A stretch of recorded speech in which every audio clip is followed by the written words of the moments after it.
Hi everyone, that's Dimko from Dzyga, and today I'm joined with my great friend named Dan, and we are somewhere in Donetsk Oblast, metaphorically sitting on a child playground, and I'm about to ask some questions to my precious guest, Danilo.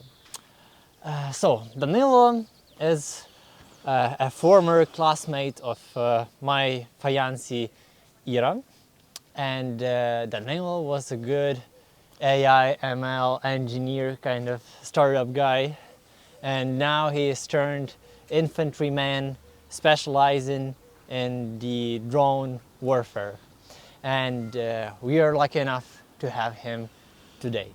Hello, Danilo. Hi Dimko, hi everyone. It's a pleasure to be here. All right. The first one I would love to talk to you about. I know you as a good technical dude.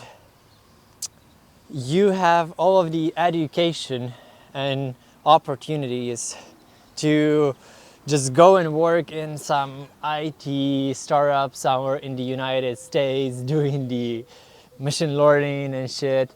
Why would you be here? Why would you stay in Ukraine and specifically go to fight? I used to. It's not the case anymore because when you're soldier for over a year, you kind of lose a bit of that technical edge. But nevertheless, why I decided to join armed forces because it's simple duty. I feel that my country gave me everything that I have. Yeah, everything, including my education. Um, so I think in time of crisis, it is my duty to pay my country back, to protect those who need it, and I decided to put my technical skill to use. That's all. That is very responsible of you, I would say. So tell us, where do you serve? I serve in 47th Mechanized Brigade.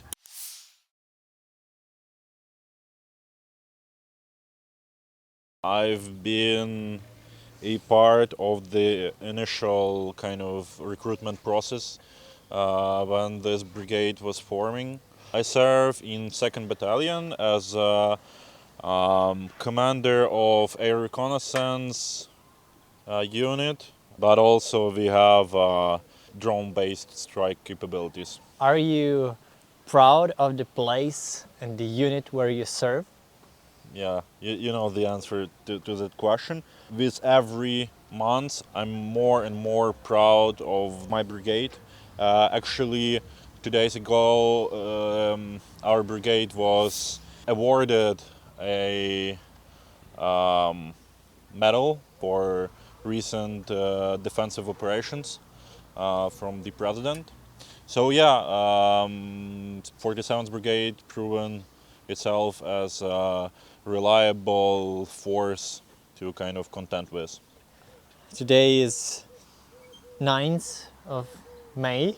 Yeah, Today we brought your battalion, I think 12 Starlinks right. to start with, and generally we have been trying to support you as much as we can and as many things as you need.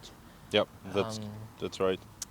Can you tell us more about the importance of aid like this provided by volunteer organization and charitable organizations like ours, especially the technological aspect of it? Sure. We had kind of discussion about this with my brothers in arms recently. That basically our unit, air reconnaissance, acts as glue for everything else, and it is enabled with such things as reconnaissance drones, DJI Mavic, and so on and so forth, and of course Starlink. If we are talking about sort of management of the fighting, the whole thing.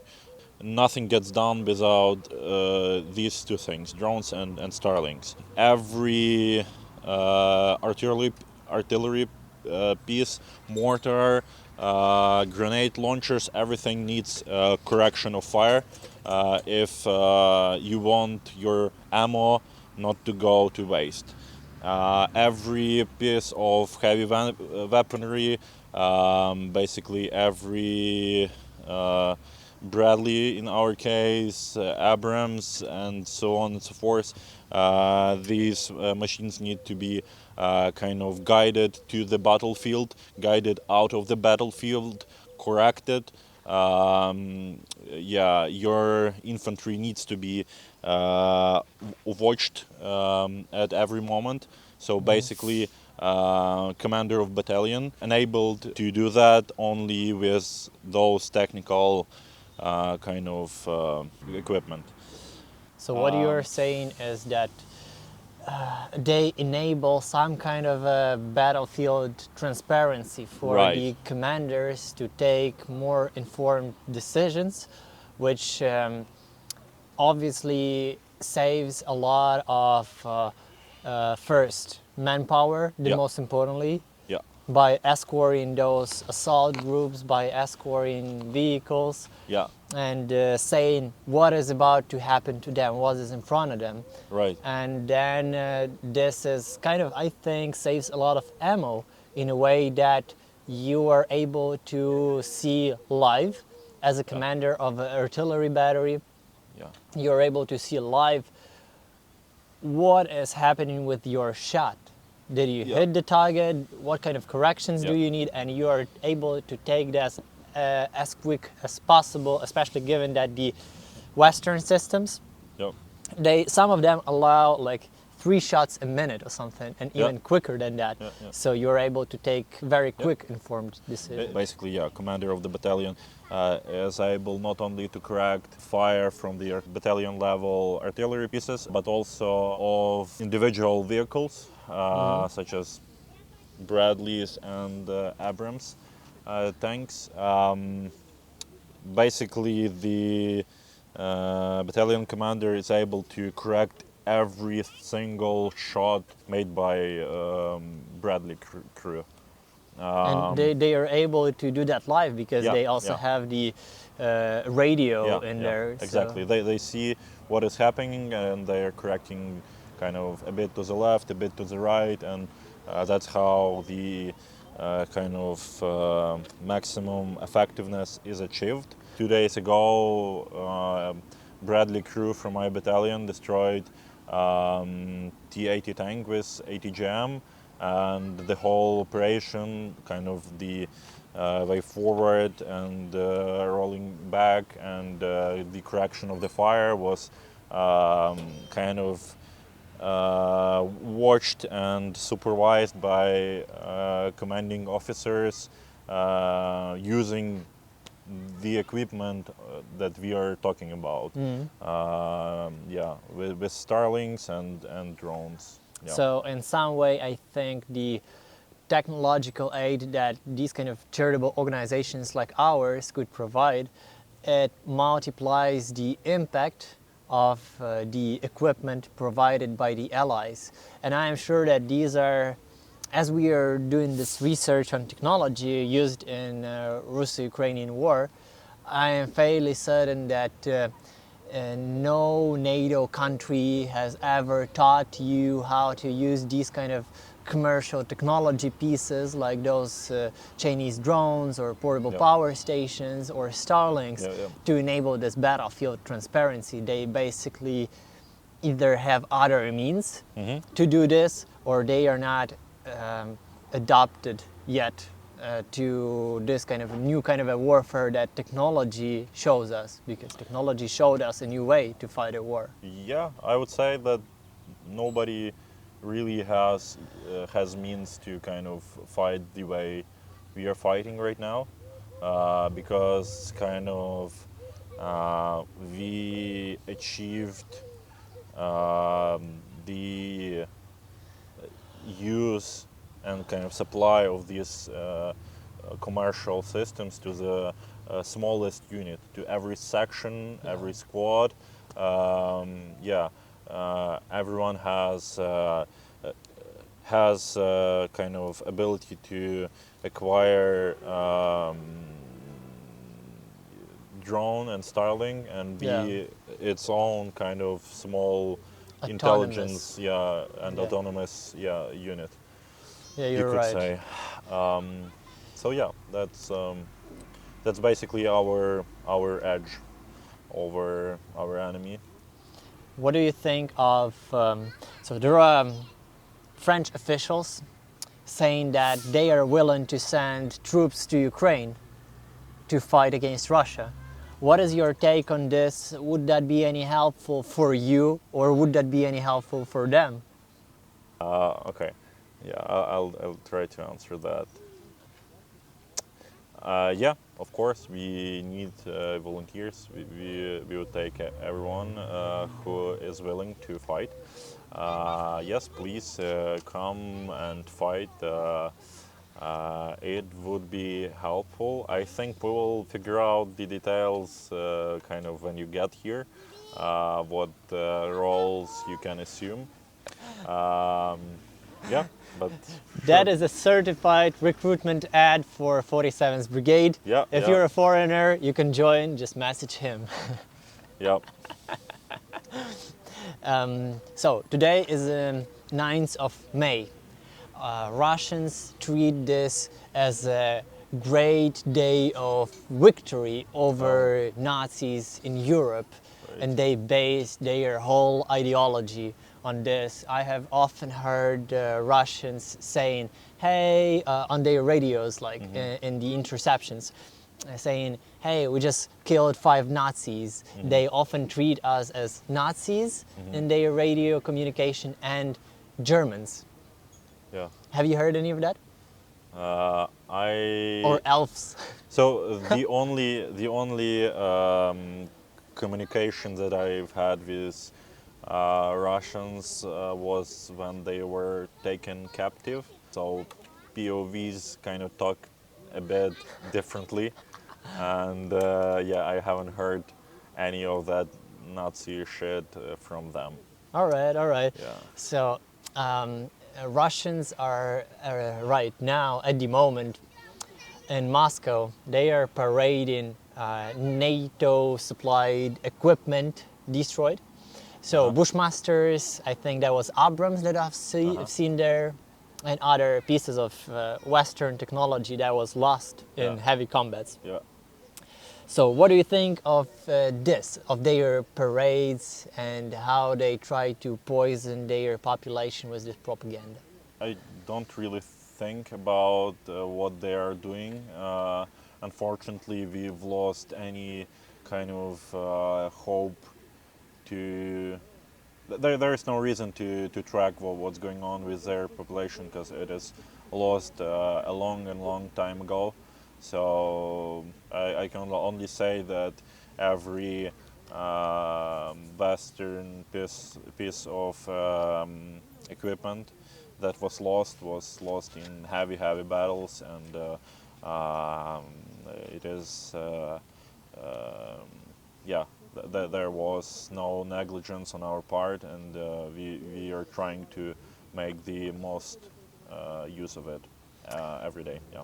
So your brigade is quite known for using this Western equipment. So I take these words um, very seriously. Yeah. Yeah. So in Russia, by the way, do you have any relatives in Russia? No. No. Like you.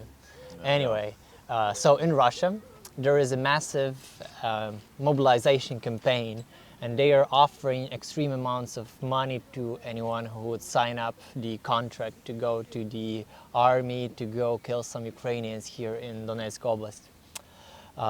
Some of the sign-up bonuses that they have for the contract are ranging from like about 10,000 US dollars Yep. just as a sign-up bonus.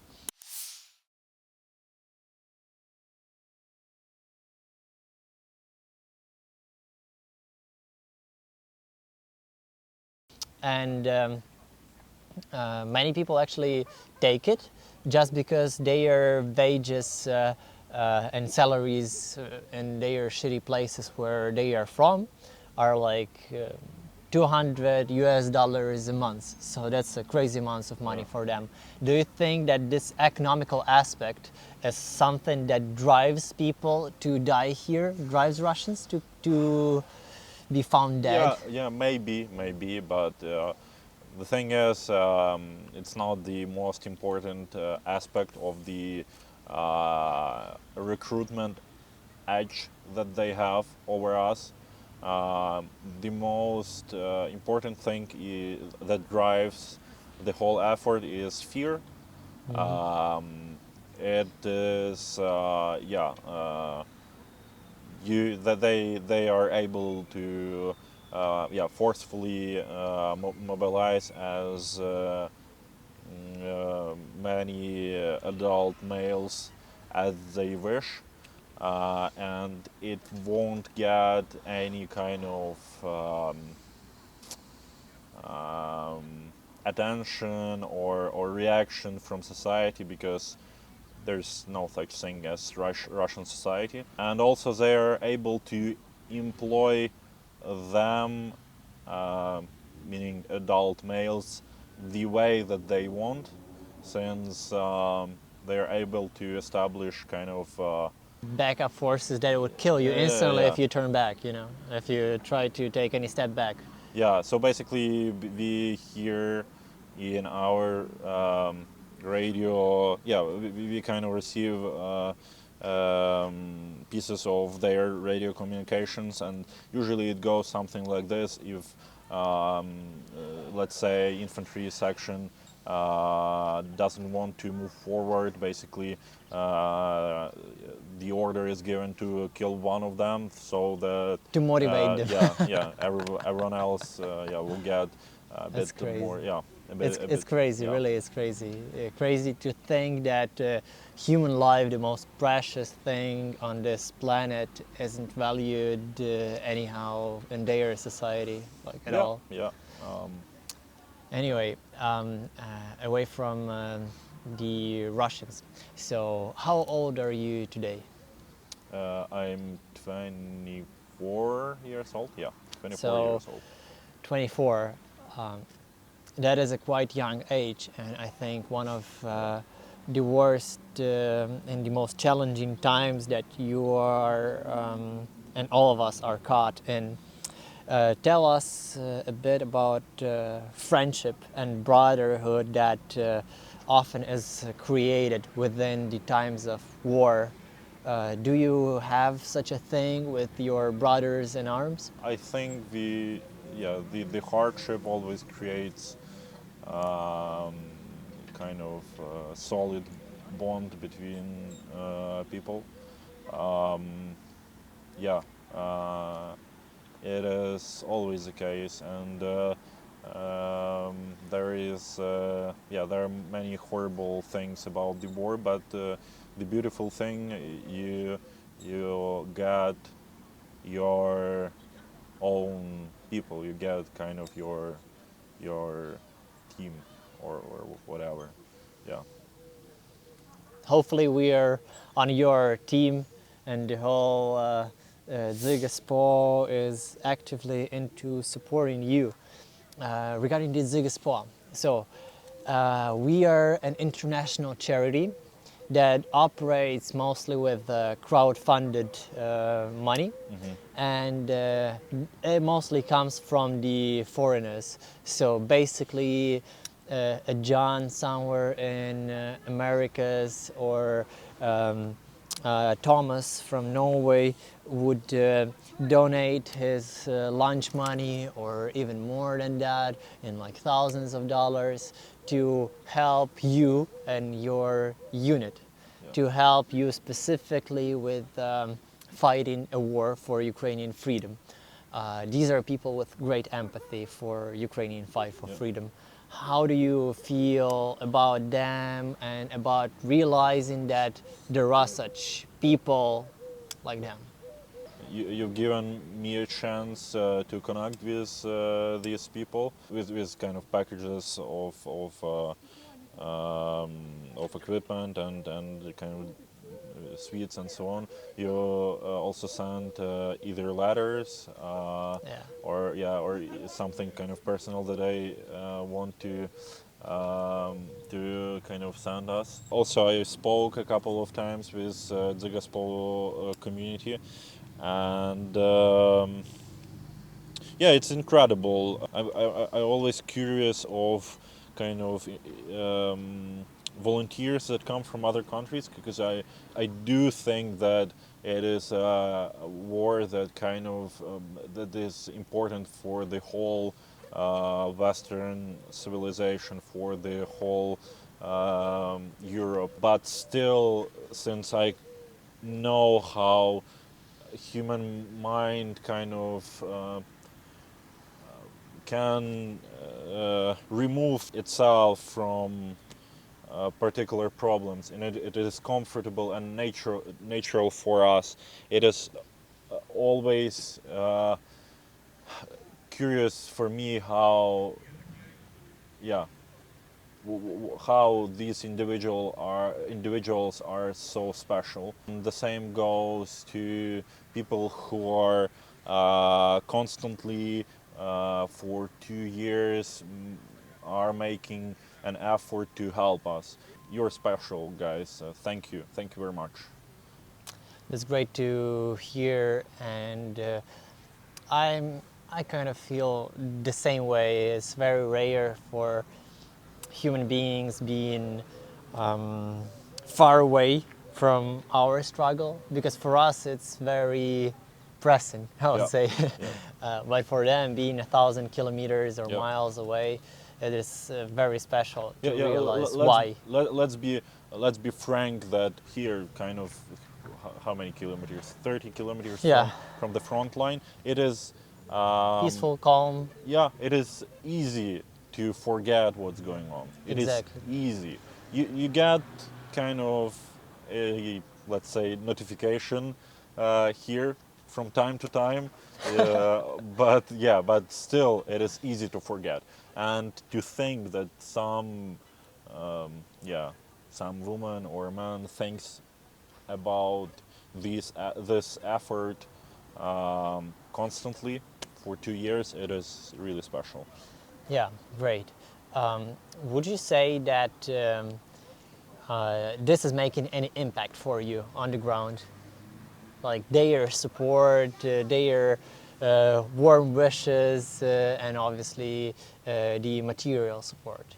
I'll be honest that I do have my moments of kind of or in general reflection, and in these moments I can appreciate the thought and the individual who provided certain things. But yeah, if I'm being honest, the biggest impact is material. When we get kind of a drone that is crowdfunded by many people, it is yeah, that has importance. Yeah, it makes a difference. I think I'm going to wrap up now, but before we do that, just one more question.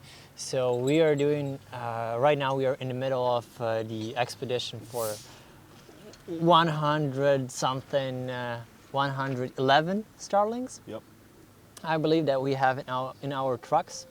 And do you think that this is making any difference Yeah. to the war? Yeah, of course. Yeah. Actually, I can add to the conversation that we've had before. Uh, it is not only the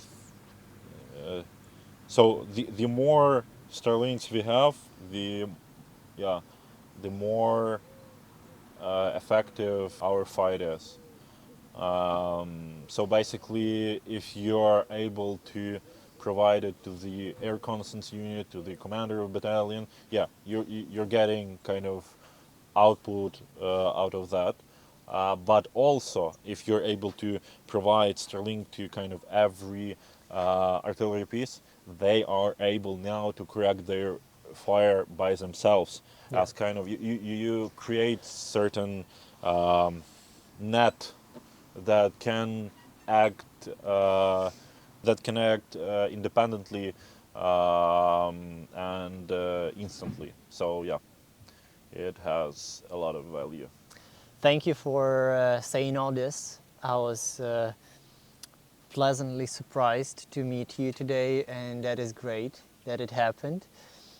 You are very brave and educated, thought out human being, and I enjoyed this time with you today. All the love and respect that you give us by just meeting us here, by just spending your time with us and sharing your perspective on this war. I just love it. I like it. So thank you for that. Thank you, Dimko.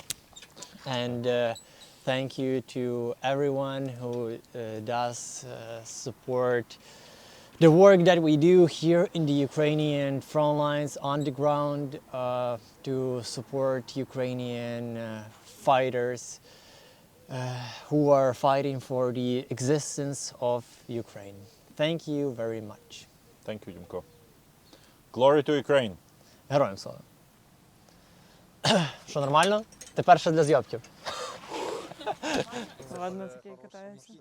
Коротше, це зовсім інші бюджети, не для військових. Давай на лавочку, може, там сядемо, сонечко там просто тепло в спину. Залазьте в Давай. сувалці. Залазимо? Danilo is one of the heroes that we support. He is only 24 in this video, and you have helped him and his unit so much already. So thank you for all of your donations. If you want to support Danilo and his unit, his air reconnaissance group, please check out the link in description to this video, or just go to dzygaspo.com/dan.